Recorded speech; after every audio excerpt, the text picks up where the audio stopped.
Eu sou Otmar Schneider, analista de valores imobiliários.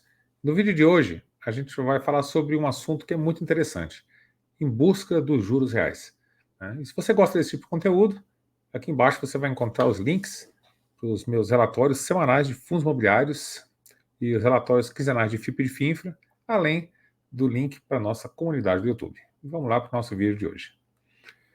Então, eu nomeei aqui em busca dos juros reais a saga do investidor. O investidor ele tem que superar a inflação. Então, ele tem que ganhar acima da inflação, e isso que ele ganha acima da inflação, a gente chama aí de juro real ou ganho real, né? Então, esse nome de juro real talvez não fosse nem o nome mais apropriado, né? O melhor nome para esse assunto talvez seria em busca dos ganhos reais, né? Mas em busca dos juros reais dá para entender bem, né, o conceito aqui que a gente está querendo trazer. E esse conceito é simples. Tirando a inflação, tirando os impostos, quanto vai sobrar para você? Né? Então você tem que fazer essa conta, e o que sobrar para você são os seus juros reais, os seus ganhos reais, né?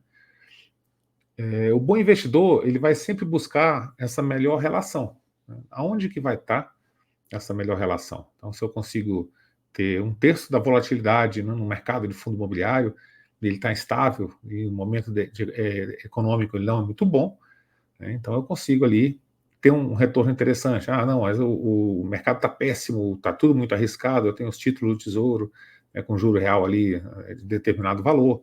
Então você buscar essa relação de risco e de retorno de acordo, né, com o que você está querendo assumir e diversificando a carteira, porque você também não vai acertar, né, tudo que vai acontecer. Então eu trouxe aqui o primeiro exemplo, né, são os títulos do Tesouro Direto. E aí tem vários vencimentos, 2029, 35, 45, 2055. E o importante para a gente, né, essa parte aqui da coluna, onde a gente vê aqui a segunda coluna IPCA+. Né? Então tem uma taxazinha aqui depois do IPCA. No caso aqui, a IPCA mais 5,54 em 29, 5,68 em 35, 5,78 em 45. Então a gente vê aqui que tem uma taxa ali de 5,7% ao ano. Mas esse ainda não é, né, o juro real, o ganho real. Por quê? Porque em cima dessa taxa aqui, do título do Tesouro, você paga o imposto, né? Então a inflação você tira, IPCA mais essa parte do IPCA você tira ela, você fica só com aqueles 5,78%. Aí você vai tirar o imposto, não só em cima do 5 e pouco, do 5,78, né, mas também em cima do IPCA. Então a gente vai chutar aqui, para arredondar, um IPCA de 4,2 e a gente pega uma taxa aqui média de 5,8. Okay? 4,2 mais 5,8 vai dar 10. E vamos colocar a menor alíquota de imposto, que é 15%. Então, se você ganhou 10%, 4 foi reposição de inflação e 5 foi uma taxa de juros real, você vai pagar 1,5% de imposto para o governo. Aí você vai pegar essa parte que é real, que é o 5,78 aqui, e descontar ali 1,5%. Então, 1,5% de menos 5,70 vai sobrar 4,20. Então, quanto que você ganha real, descontando o imposto e descontando a inflação de um título IPCA+, em torno de 4 e pouco por cento hoje, tá? Então, esse aqui é o seu ganho real ao ano. Parece pouco, né, mas é um dos maiores juros reais do mundo, né? A maioria dos lugares do mundo não paga um juro real como esse. Mas aqui no Brasil, né, se paga esse juro real, e a partir desse tipo de investimento que a gente vai precificar os outros tipos de investimento, né, o risco que você está correndo. E aqui a gente vem, por exemplo, para os FIIs de papel, né? Vamos dar um exemplo fácil aqui. Digamos que a gente tem o mesmo IPCA aqui, em torno de 4, tá? E o FII de papel lá, ele é indexado ao IPCA+, e a taxa média da carteira dele é 8. Então tem um FII de papel, IPCA mais 8, e tem uma taxa de administração ali de 1% ao ano. Então, você descontando esse 8% aqui, menos 1% de taxa de inflação, sobra 7. Como ele tem isenção, né, todos os rendimentos dele, dividendos dele são isentos por investir em pessoa física, você vai receber ali é o 7, né? Você tirou a parte do IPCA, que não fica com você, né? A IPCA é a inflação que você está perdendo de poder de compra, tira a taxa de administração, que é o tanto que te cobram, não tira imposto, porque não tem imposto nesse investimento, vai te sobrar 7% ao ano. Então, comparado ali com 4 e pouco por cento ao ano do Tesouro, uma taxa que está ok. E aqui a gente tem um outro fundo aqui, indexado ao CDI, e a taxa dele é de CDI mais 3.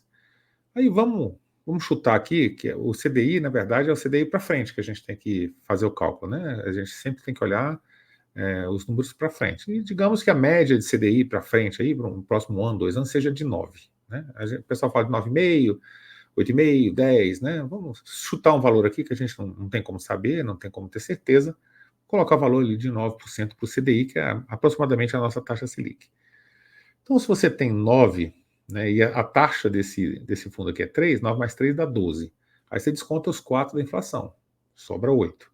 Desconta 1 de taxa de administração, sobra 7. Então, no caso do CDI, você tem que descontar tanto a inflação, né, que está dentro aí do CDI, como também a taxa de administração. Né? Aqui, da mesma forma, é isento. Então, hoje, né, se você tivesse ali uma inflação em torno de 4, né, e um CDI em torno de 9, uma taxa dessa IPCA mais 8 ou CDI mais 3 seria mais ou menos parecida. Tá?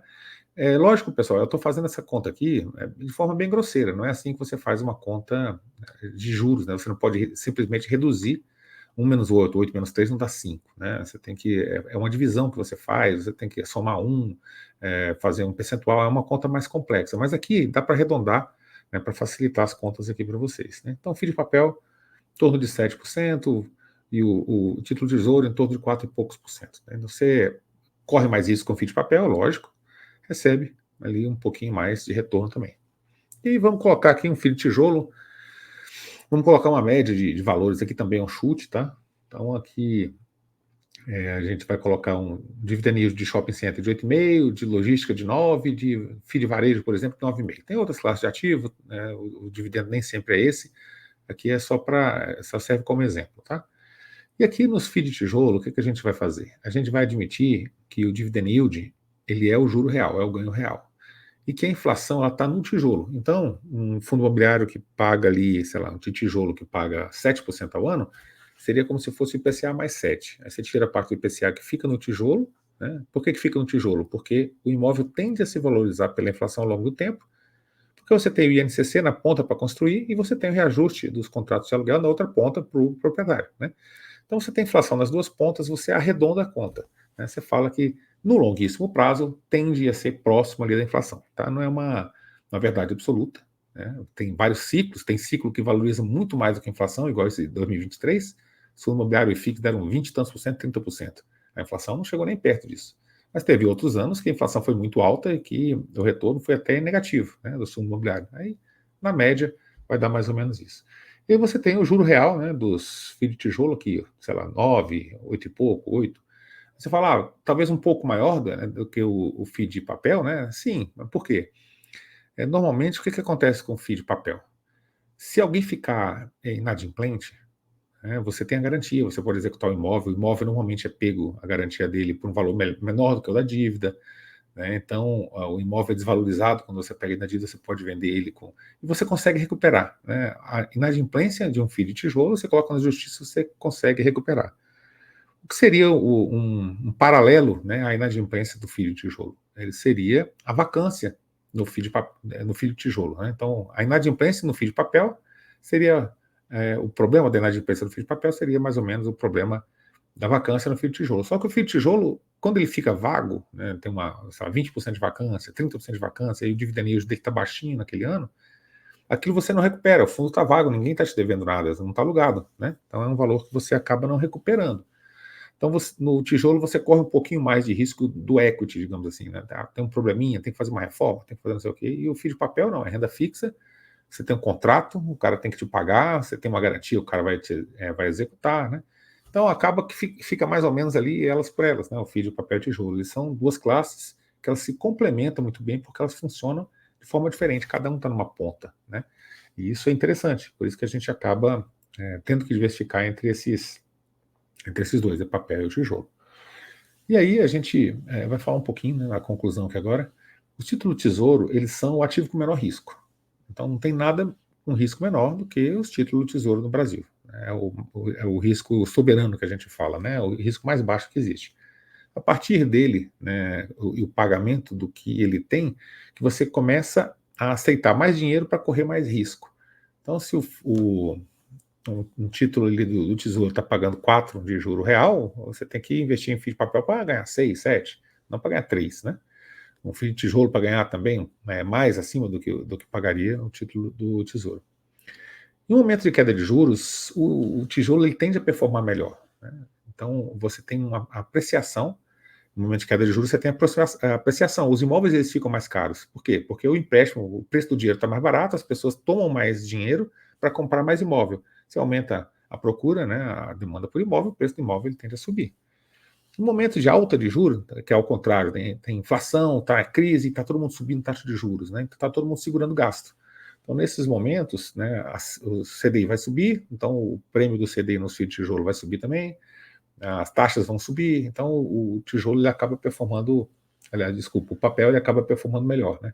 Então, alta de taxa de juros, o papel tende a funcionar melhor, queda de taxa de juros, né, o papel ele costuma performar melhor. Então, sempre aqui mais, não é uma regra, né? Mas é o que a gente observou. Tijolo, em momento de queda de juros, performa melhor, papel, momento de alta de taxa de juros, performa melhor. Só que como tudo muda de uma hora para outra, né, tem coisas que não são previsíveis. Você teve uma pandemia, você tem uma crise imobiliária nos Estados Unidos, você tem guerra, você tem um monte de outras coisas aí que não são previsíveis. O ideal é você diversificar. Então, você tenta, diversificando, quando você tem vários ativos na sua carteira, você tenta comprar o melhor para aquele momento. Então, o FII a gente está em queda agora, né? Os FII de tijolo estão bem atrativos. Até quando vai cair a taxa de juros? Ninguém sabe. Se começar a disparar a inflação, eles vão subir a taxa de juros, vão interromper o ciclo de queda. Pode ser que continue caindo? Pode. Mas pode ser que não continue. Então, como a gente não sabe, a gente acaba diversificando. E você sempre vai tentar comprar o que tem mais juro real no momento. Então, onde o juro real está melhor, normalmente é onde o preço dos ativos estão mais baixos, por isso que eles estão te pagando um juro mais alto. Então, se você compra mais barato o ativo, né, o ganho real dele, o juro real, ele vai ser mais elevado. Então, é assim normalmente que os investidores aí fazem uma conta rápida, né, para saber o que está valendo a pena. Uma das formas muito simples de você fazer esse tipo de decisão também é diversificar a carteira em um percentual, digamos que você coloque ali 30% ou 40% papel e 60% em tijolo. Quando o tijolo começar a disparar muito, ou seja, ele está subindo, né, está em alta, o que está ficando para trás? É o papel, aí você está comprando papel. Quando o papel começar a subir, o tijolo cair muito, o percentual da sua carteira ele vai aumentar de papel, só que você tem um percentual fixo ali, você começa a comprar, né, o tijolo. Então você compra sempre o que está ficando para trás em cima de percentual, por quê? Porque você vai pagar mais barato, você vai estar comprando também com um juro real maior. Então é um arredondamento, é um pensamento mais rápido de você ter, as contas não são exatas, né? São só um feeling aí para você tomar uma decisão de investimento com base numa carteira diversificada. Então é isso que a gente tinha para o vídeo de hoje, espero que vocês tenham gostado do vídeo. Gostou do vídeo? Deixa aí seu like, se inscreve no canal, compartilha o vídeo com aquele amigo que você acha que pode gostar desse tipo de conteúdo. Então eu agradeço a você que assistiu o vídeo até aqui e até o nosso próximo vídeo.